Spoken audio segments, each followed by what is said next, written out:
one of the things that, the more you learn about coffee, the more you start to look at situations where, like, most of the farmers don't make anything for money. So a lot of these farmers, and it's kind of hard to understand, I think, for most people, is that, in the day and age we live in, we think it's, big corporations that are doing these farming operations and that kind of thing.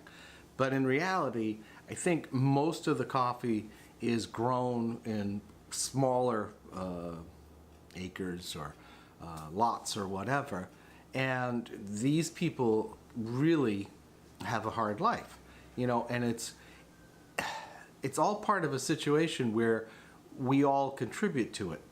Because when you buy a coffee that's, you're retailing it, the beans or whatever, for $1 or $1.50 a pound, that means the farmer got X, the mill got X, the exporter got X, the importer got X, and then it's to you for that price.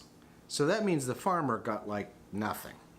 And the problem with this is a lot of these small farms, a lot of them around the world, the only way they can operate is by using their family as the labor force in a lot of cases, because they've got young kids, and those kids go out and pick beans, the cherries, and then will come back, and you can't go to school if you're picking cherries. You can't be in two places at once, no matter who you are. So it creates this whole system of they can never get ahead in any regard. Because the kids have to work to help keep the family farms going, and then they can't go to school, so they don't get an education. There isn't a need or the finances there to provide for schools and an education and all that kind of stuff, or health services, things like that. So it's really, on that bottom level, is a really low, I don't know what exactly the right word is, but if we had the wherewithal, and we don't, that's the thing. I would love to be able to say, okay, this guy here, we're going to buy just his crop, so it goes from him to us. This guy over in this country, we're going to buy his crop, and then have him, be trying to up his game in quality, so we could end up paying him more, which will help him and his family, so he's got enough money to pay workers, and his kids can go to school. There can be some, and part of that's, to a degree, is partly based on fair trade does something like that. But what you have to realize when you see that label fair trade does not mean that the farmer's getting a whole ton of extra money. No.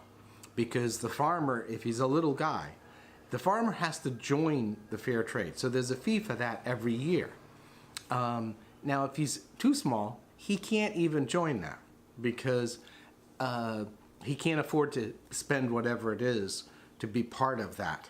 So he ends up selling his coffee wherever he can. He ends up making his coffee as best as he can with what he's got for his resources. But maybe he has a great climate, a great little farm, all that kind of stuff, but he doesn't have the resources to do it. He can't hire other help. So he makes I guess maybe I could say, a mediocre to low quality coffee bean, which then gets sold on the open market, and it doesn't, it perpetuates that whole cycle of, at least he makes a little bit, but he just survives. So I would, and if you take a few minutes or so and look around, just look at different coffee things like on the internet, and where a lot of these people, their farms, their homes, how they live, if that doesn't, stir some feelings in you, I'm not really sure what I can tell you about that. Because when you see these people who are working so hard to make so little, so that as it goes up, and then you have people who say, oh, well, it's a pound of coffees shouldn't be more than $9 or $10. Well, when you think about it, all the steps, farmer, the mill down wherever it is, exporter, importer, roaster,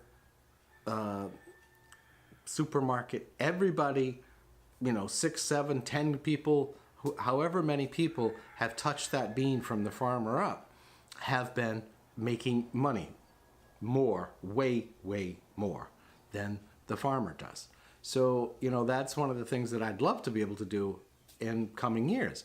And that's going to depend on our success, hopefully, because as we do that, we're going to try to have,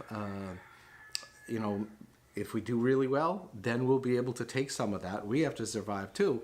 We'll take some of that money and be able to go visit different places and then look at this farm, look at what he's producing, try to offer him more or something like that so that he can up his game. So then we could pay him even more for it. And, hopefully that kind of concept would be something that other people do. And there are people who do that now.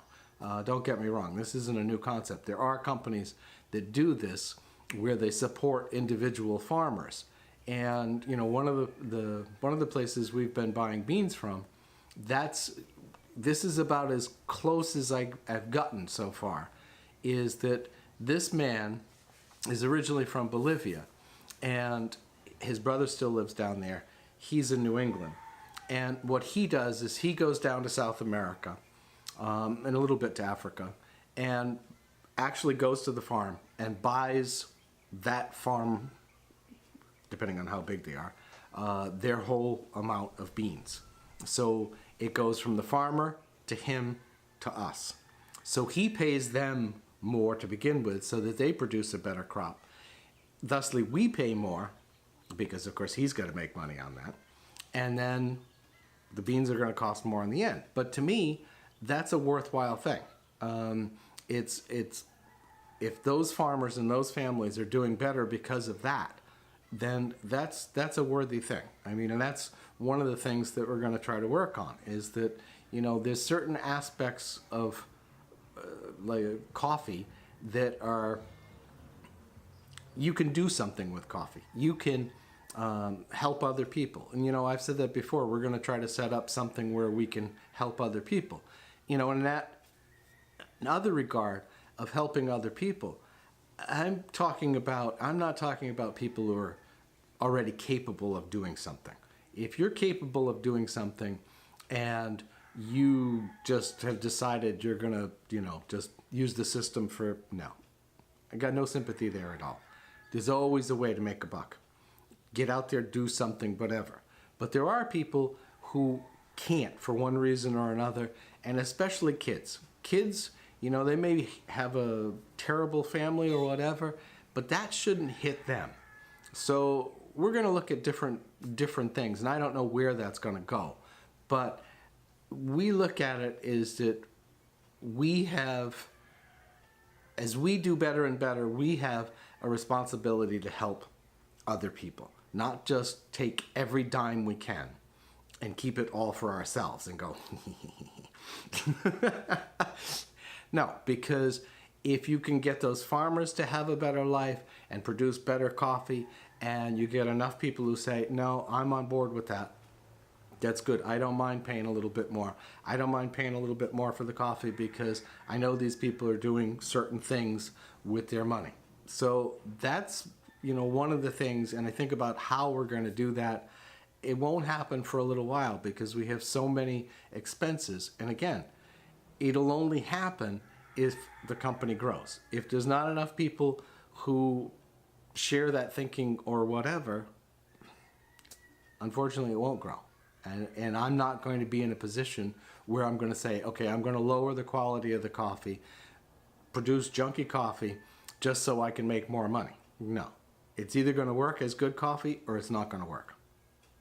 That's how it goes. That's how I feel about it. Because if you lower those standards just to make a buck, it's not doing anybody any good. The farmer down wherever who's being paid his 50 cents, 25 cents a pound for all his work, he's not doing any better. Nobody else is really gaining. You're not getting a better cup of coffee. So that's how I feel about it. It's either going to be good quality coffee or it's not going to be.